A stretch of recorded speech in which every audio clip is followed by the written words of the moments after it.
The galactic archives loomed tall and silent, the last repository of millennia of interspecies history.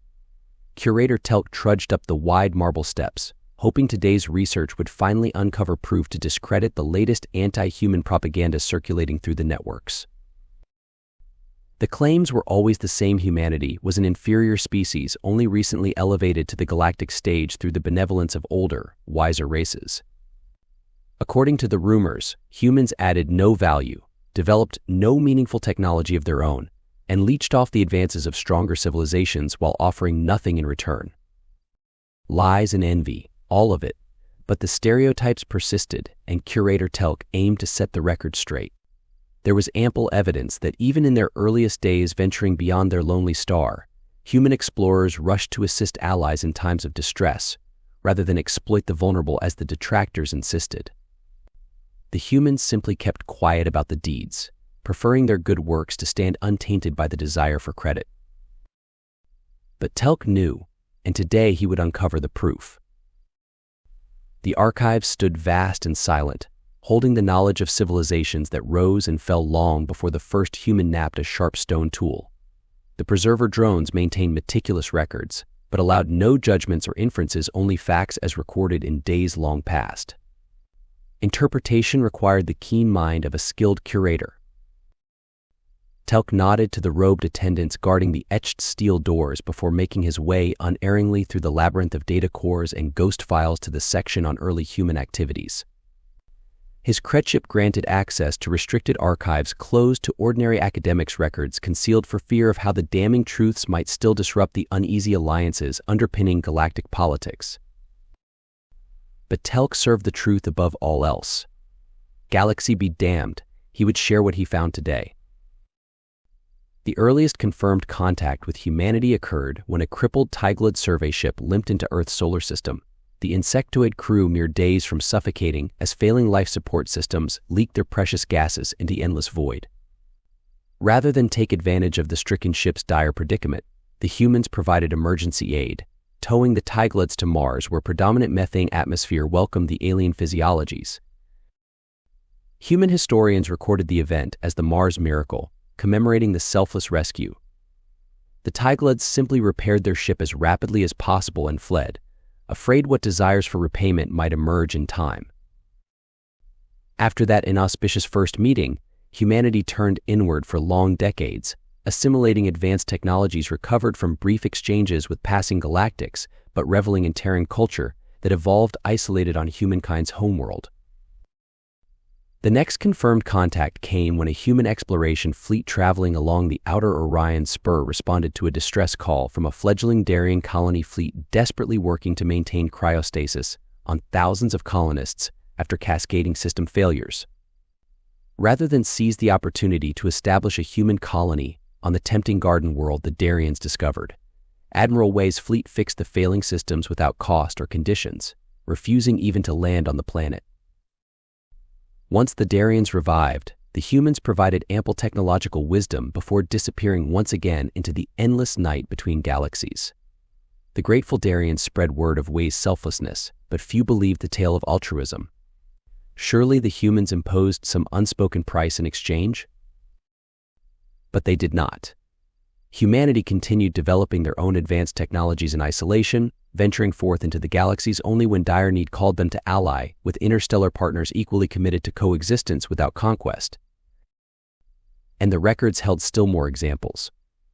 A Tyrk's expedition mapping the heart of the Milky Way, leading to the accretion disk, blundered into a swelling denial of space-time predicted, but not expected so deep in the galaxy's gravity well. Admiral KOR powered down non-essential systems and ordered all crew to enter emergency suspensor pods even as she aligned engines to fight the dark star's pull. But too late, a microsingularity breached the hull near engineering, consuming mass and energy without prejudice. The ship shuddered, laser comms disrupted throughout neighboring sectors. No help could reach them trapped in the inescapable well. Survival seemed unlikely. But a passing human science fleet detected the dark energy bloom's distortion on their tensor arrays. Changing course to intercept, Captain Rachel Sands employed an experimental gravitational engine to anchor the stranded ship and keep the space-time wren from consuming all within. Her crew detonated a Hawking radiation device that evaporated the microsingularity once stabilized by the human ship's mass gifting forces. When the Teerk ship regained normal spacetime localization, Captain KOR hailed the human ship with profound gratitude, offering stasis crystals containing Teerk's cultural history and rare isotopes in payment. Captain Sans refused any recompense, asking only that when able, the Teerks pass along assistance to others who might need aid. KOR spread news of human generosity and selflessness through Teerk space upon her return, but few civilizations believed the cause for aid was anything beyond cold calculation. After all, what species acts purely for others with no expectation of reward or repayment? But Telk uncovered proof after proof through the forgotten records the preservers archived.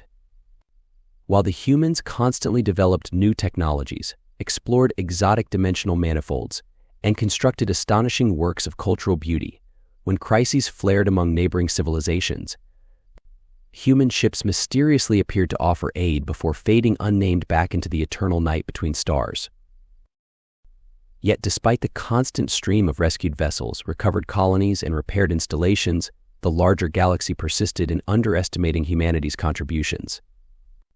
Rumors grew of humans behaving as selfish penny pinchers, denying other species access to medical treatments, automated intelligence algorithms, and stable teleportation technology unless their civilizations bent knee in subservience.